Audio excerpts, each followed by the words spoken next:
ആലപ്പുഴയിലേക്കൊന്ന് പോയിട്ട് വരാം. രഘുനാഥ് നാരായണനുണ്ട്. രഘു, കേരളം തന്നെ ഉറ്റുനോക്കുന്ന LDF ക്യാമ്പും UDF ക്യാമ്പും വളരെ വാശിപൂർവ്വം ഉറ്റുനോക്കുന്ന മണ്ഡലമുള്ള സ്ഥലമാണ് ആലപ്പുഴ ജില്ല. അതിൻ്റെ ഒരു പ്രതിഫലനം മറ്റെല്ലാ മണ്ഡലങ്ങളിലേക്കും സമീപ ജില്ലകളിലെ മണ്ഡലങ്ങളിലേക്ക് വരെ വന്നേക്കാം.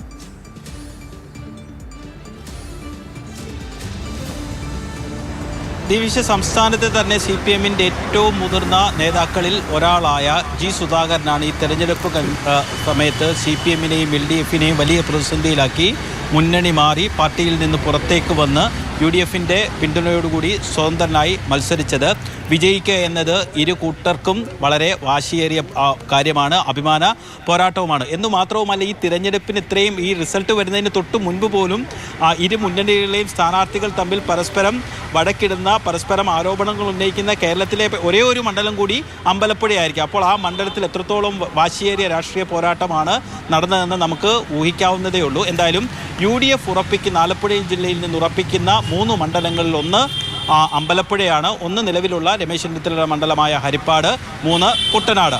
CPM ഉറപ്പിക്കുന്നത് ഏത് UDF അനുകൂല തരംഗമുണ്ടായാലും വിജയിക്കുമെന്ന് LDF ഉറപ്പിക്കുന്നത് മാവേലിക്കര, ചെങ്ങന്നൂർ, ചേർത്തല, ഒപ്പം തന്നെ ഒരു ചെറിയ ഭൂരിപക്ഷത്തിനെങ്കിലും ആലപ്പുഴയും. എന്തായാലും കഴിഞ്ഞ തവണത്തേക്കാൾ കൂടുതൽ സീറ്റ് UDF-നുണ്ടാകും. അത് പരമാവധി 3 മുതൽ 5 വരെ പോകാനാണ് നിലവിലെ സാഹചര്യത്തിൽ സാധ്യത. മറ്റൊരു കാര്യം കൂടി, UDF അധികാരത്തിൽ വന്നാൽ 3 പേരുടെ പേരാണ് മുഖ്യമന്ത്രി സ്ഥാനത്തേക്ക് പരിഗണിക്കുന്നതിൽ 2 പേരും ആലപ്പുഴ ജില്ലക്കാരാണ്. ഒന്ന് ആലപ്പുഴയുടെ MP-യും കണ്ണൂർ ജില്ലക്കാരനുമായ KC വേണുഗോപാൽ, 2 ഹരിപ്പാട് MLA-യും ആലപ്പുഴ ജില്ലക്കാരനുമായ രമേശ് ചെന്നിത്തല. അതുകൊണ്ട് ഈ തിരഞ്ഞെടുപ്പിൽ, ഒരുപക്ഷെ ഈ തിരഞ്ഞെടുപ്പിൽ ഫലത്തിന് ശേഷവും കൂടുതൽ രാഷ്ട്രീയ കേരളം ഉറ്റുനോക്കാൻ പോകുന്ന ഒരു ജില്ല കൂടിയാകും ആലപ്പുഴ. ശരി, എന്തായാലും വളരെ പ്രതീക്ഷയോടെ എല്ലാവരും കാത്തിരിക്കുകയാണ്.